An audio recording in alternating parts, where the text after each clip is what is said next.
کہ کس طرح سے آیت اللہ محمد تقی بافقی کی امام سے ملاقات ہوئی ہے۔ احسن تم، یہ بھی بڑا حسین منظر ہے، میں دیکھ رہا تھا تاریخ میں کہ مرحوم محمد تقی بافقی رضوان اللہ تعالیٰ علیہ عرض کیا زیارت کا ایک خاص شوق ہے، امام سے خاص لگاؤ ہے، وہ 17 سال تک مسجد سہلا جانا اور پھر اس کے بعد نجف سے یعنی مسجد سہلا سے کربلا معلی جانا، 14 فرسخ کا فاصلہ ہر ہفتے طے کرنا۔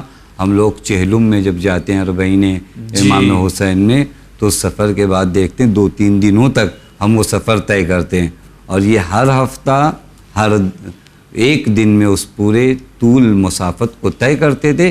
اس ذات کے اسی شوق زیارت نے ہی امام سے ملاقات کروائی۔ اچھا، کہ ایک مرتبہ یہ نجف سے پیادہ پیدل مشہد امام رضا کی زیارت کو نکلے۔ کہاں سے؟ نجف اشرف میں جب طالب علم تھے، کہاں کے لیے نکل رہے ہیں؟ ایران جو مشہد مقدس ہے وہاں مولا کی زیارت کے لیے۔ یہ کہا جائے کہ ایک شہر سے ایک ملک سے دوسرے ملک تک، عراق سے ایران، احسن تم، مولا امام رضا کی زیارت کو، ایسا عاشق، وہ بھی ایسا مولا پیدل نکلے حضرت کی زیارت کے لیے۔ اب وہ راستے جو ہیں وہ واقعاً سنگلاخ وادیاں ہیں، پتھریلے راستے ہیں، پتھر ہیں، دور دور ایسے صحرائیں کہ کہیں آپ کو کچھ نہیں دکھائی دیتا۔ اچھا، اب یہیں رک کر کے بہت معذرت کے ساتھ، اکثر ہو سکتا ہے کہ مومن انسان ہو مگر اس کے دل میں یہ خیال آ جائے کہ جب سواریوں کا دور ہے، یعنی ہر دور میں سواری تو رہتی ہی تھی، تو ایک سواری لے لیتے، کیا ضرورت ہے؟ یعنی عقل یہی کہہ رہی ہے کہ سواری سے جاتے ہیں اپنا آرام سے پہنچ جائیں، یہ پیدل جانے کی کیا ضرورت ہے؟ حسن تم، یہ سوال بھی آپ نے بڑا اچھا کیا، میں حدیث سے آپ کو جواب دوں۔ ایک حدیث ہے جہاں پر ارشاد ہوتا ہے افضل الاعمال احمزها، اعمال میں سب سے افضل عمل وہ ہے جس میں زحمت زیادہ ہے۔ اب آپ غور کریے کہ میں سواری سے زیارت کرنے آؤں یا جو ہے پیادہ ہوں، زحمت کس میں زیادہ ہے؟ جس میں زحمت زیادہ ہے وہ عمل افضل بھی زیادہ ہے۔ جی، پیادہ نکلے، ٹھیک، ایک ایسی وادی، ایک ایسی جگہ پر پہنچے جہاں ہوتا ہے رات میں اب اس کے بعد آپ کو سفر نہیں کر سکتے، چونکہ ایرانی جو علاقے ہیں وہ کافی سرد علاقے، اور خاص کر جب برف گری ہو تو دن میں تو آپ کیسے بھی کر کے راستہ طے کر سکتے ہو، لیکن رات میں آپ کو کہیں پر ایسی جگہ قیام کرنا ہوگا جہاں گرم چیزوں کا انتظام ہو تاکہ آپ اپنے وجود کو حرارت دے سکو۔ ٹھیک، ایک قہوہ خانہ، اپنی زبان میں کہا جائے چائے خانہ، تھوڑا سے بڑا تھا۔ انہوں نے دیکھا کہ رات بسر کرنے کے لیے یہ جگہ بڑی مناسب ہے۔ آفتاب غروب ہو رہا ہے، دن ڈھل چکا ہے، رات کی آمد ہے، قہوہ خانہ سامنے ہے، لیکن جیسے ہی اندر پہنچے تو وہاں دیکھا کچھ لوگ لہو و لعب میں ہوتے ہیں، اکثر چائے خانوں میں جو بیکار کے لوگ، کچھ جواری لوگ اپنی زبان میں کہا جائے، وہاں بیٹھے ہوئے مشغول ہیں۔ اب ان کو لگا کہ یہاں رکنا بھی ٹھیک نہیں ہے چونکہ ان کے درمیان میں رہوں۔ یہ وہ لوگ ہیں جن کو منع بھی کرنے کا کوئی فائدہ ہے، امر بالمعروف اور نہیں از منکر کا کوئی فائدہ ہو تو آپ کریے، بعض جگہوں پر نہیں از منکر کا کوئی فائدہ نہیں ہوتا۔ ان کو لگا کہ یہاں نہیں از منکر کرنے کا بھی فائدہ نہیں ہے۔ اب یہ بیچارے پریشان، رات میں باہر رکا نہیں جا سکتا، نہ چلا جا سکتا ہے۔ اندر کی حالت یہ ہے، یہ باہر قہوہ خانہ کے کھڑے ہیں، مردد مضطرب، پریشان، کریں تو کیا کریں؟ نہ اندر جا سکتے ہیں نہ راستہ طے کر سکتے ہیں۔ میں نے عرض کیا انسان میں اضطراب پیدا ہونا تو حضرت مدد کو آ جائیں گے۔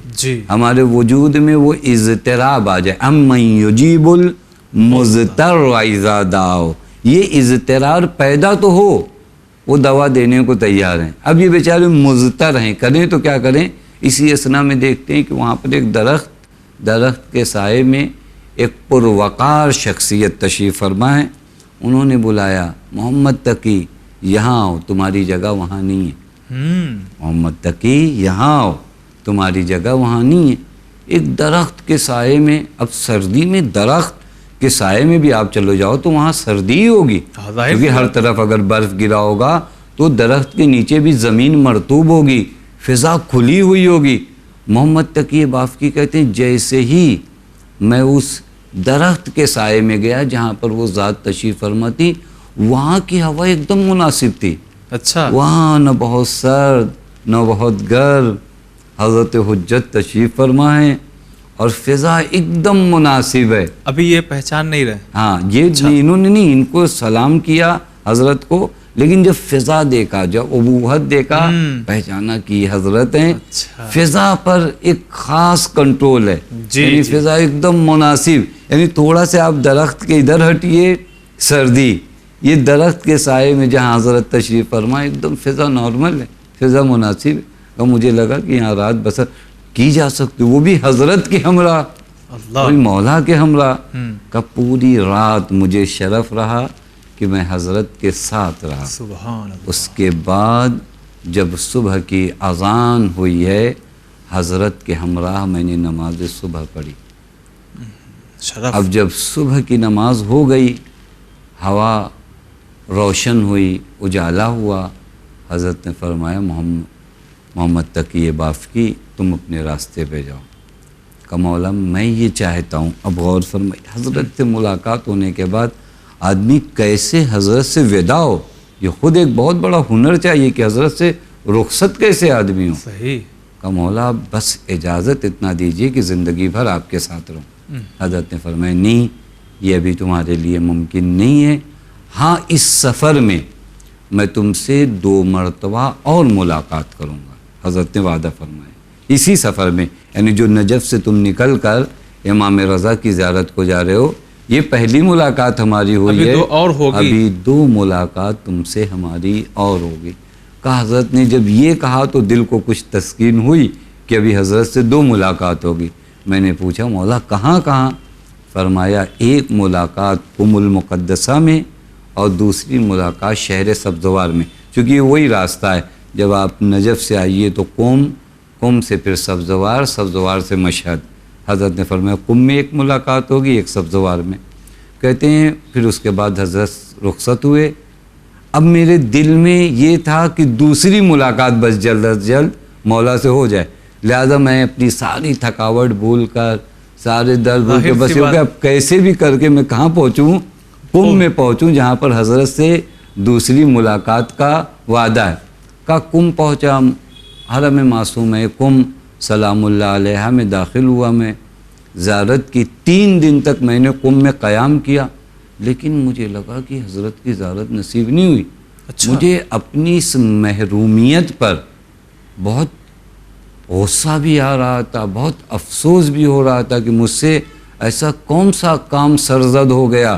چونکہ حضرت تو خلف وعدہ نہیں کریں گے، وعدہ خلافی تو نہیں کریں گے، اور حضرت نے قم میں ملاقات کا وعدہ کیا تھا اور یہ 3 دن گزر گئے، حضرت سے ملاقات نہیں ہوئی. کہ بہت مایوس تھا، لیکن ایک امید تھی کہ حضرت نے سبزوار میں وعدہ کیا ہے، ابھی ایک جگہ ملاقات باقی ہے. کہ میں سبزوار کی جانب جب پہنچا ہوں، سبزوار جب پہنچا تو وہاں حضرت سے ملاقات ہوئی.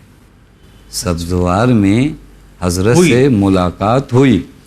میں نے کہا مولا قم میں ملاقات کا وعدہ تھا، میں بہت منتظر رہا آپ کا. حضرت نے فرمایا محمد تقی ہم آئے تھے تم سے ملاقات کرنے کو، لیکن تم اسی وقت حرم معصومہ سے نکلے تھے، ایک خاتون تم سے مسئلہ پوچھ رہی تھی. اب دیکھیں اس ذات کی کردار کو بھی پہچانیے. اور تم جب جواب مسئلہ دے رہے تھے تو تمہارا سر جھکا ہوا تھا. اسی دوران ہم وہاں پر کھڑے تھے، تم ہماری جانب متوجہ نہیں ہوئے. یہ ذات ہے محمد تقی بافقی کی. حتی اس ذات کی ملاقات کے واقعات خود مراجع نے ذکر کیے. میں وقت کم ہے لیکن بہت مختصر آپ کی خدمت میں عرض کروں. مرحوم سید محمد رضا گل پیگانی رضوان اللہ تعالی علیہ، بڑا نام ہے، مرجع تقلید رہے، مرجع جہان تشیع. وہ اس واقعے کو نقل کرتے ہیں کہ مرحوم عبدالکریم حائری جب مؤسس حوزہ علمیہ قم تھے تو ظاہر سی بات بہت حالات اچھے نہیں تھے جی. اور اس زمانے میں حوزہ علمیہ قم میں جب حوزہ علمیہ بن گیا تو 400 اسٹوڈنٹ آ چکے تھے. یعنی دھیرے دھیرے دیکھیں کتنا ایک آدمی بنیاد رکھتا ہے، پھر اللہ تعالیٰ اس کے کام کو کتنا مبارک کرتا ہے. 400 آدمی، 400 اسٹوڈنٹ اس وقت حوزہ علمیہ قم میں تھے.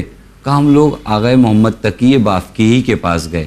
ہم لوگوں نے کہا آغا یا ہم طلاب جو ہیں، یہ جو ردا ہوتی ہے نا، یہ ردا سردی کی ایک الگ ہوتی ہے، جہاں پر سردی بہت زیادہ ہوتی ہے وہاں پر ردا تھوڑا موٹی پہنی جاتی ہے تاکہ واقعاً آدمی باہر نکلے. تو جس طرح ہمارے یہاں گرمی کے سامان ہوتے ہیں اس طرح اس ردا میں بھی کچھ کوالٹیز آتی ہیں، گرم کوالٹی آتی ہے. ان لوگوں نے آغا محمد گل پیگانی اس واقعے کو نقل کرتے ہیں. کہتے ہیں ہم لوگ آغا محمد تقی بافقی کے پاس گئے، ہم لوگوں نے کہا آغا ہم کو اس طرح ایک چاہیے ردا. آغا نے فرمایا ٹھیک ہے. پھر آغا عبدالکریم حائری چونکہ مین مؤسس وہ تھے، ان کے پاس ہم لوگ پہنچے، ایک درخواست دی کہ ہم طلاب کو ایک گرم کم سے کم ردا تو مل جائے کہ ہم لوگ باہر درس میں آ سکیں اور اس سردی سے اپنے آپ کو بچا سکیں. آغا عبدالکریم حائری نے فرمایا کہ 400 ردا کا انتظام کرنا ہوگا نا، 400 ابا کہاں سے لائے جائے گی. اس وقت آغا محمد تقی بافقی نے کہا، چونکہ وعدہ کیا تھا آغا جب بھی کوئی کمی ہوگی تو آپ مجھ سے بتائیے گا، میں ان طلاب کا رزق لے کر آؤں گا. اب یہاں پر وہی وقت آیا تھا. آغا بافقی نے فرمایا آغا گھبرائیے نہیں، میں امام زمان سے ان 400 طلاب کی ردا لے کر آؤں گا. اور شب جمعہ مسجد جمکران گئے ہیں، حضرت سے ملاقات کی ہے. حضرت نے وعدہ کیا سنیچر کو، جمعہ شب جمعہ گئے، جمعہ کی صبح میں ملاقات ہوئی. حضرت نے وعدہ کیا سنیچر کو 400 ابا کا انتظام ہو جائے گا. مرحوم آغا گل پیگانی فرماتے ہیں کہ سنیچر کو ہمارے دوش 400 طالب علموں کے دوش پر وہ گرم ابا موجود تھی. یعنی حضرت نے وعدہ کیا تھا کہ ایک خاص تاجر ہے وہ 400 ابا لے کر آئے گا تمہیں دے گا. اس طرح انتظام کیا. یہ اتنا گہرا تعلق اس ذات کا امام زمان اجل اللہ تعالیٰ فرجہ شریف سے. اس میں دو چیز اور غور کرنے والی ہے کہ جو لوگ نجف سے کربلا کا جو 40 کا جو سفر کرتے ہیں گویا امام کی تائید اور نظر کرم رہتی ہے.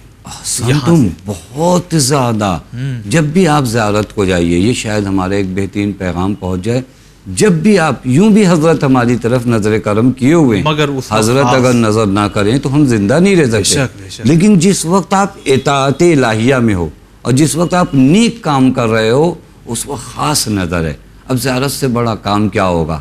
اس وقت حضرت کی نگاہوں میں ہم ہیں، لہذا ہمیں خود اپنے آپ پر توجہ دینے کی ضرورت ہے اور خوش ہونے کی ضرورت ہے کہ ہمارا امام ہمیں دیکھ رہا ہے. اور اس طرح سے بھی کرم، نظر کرم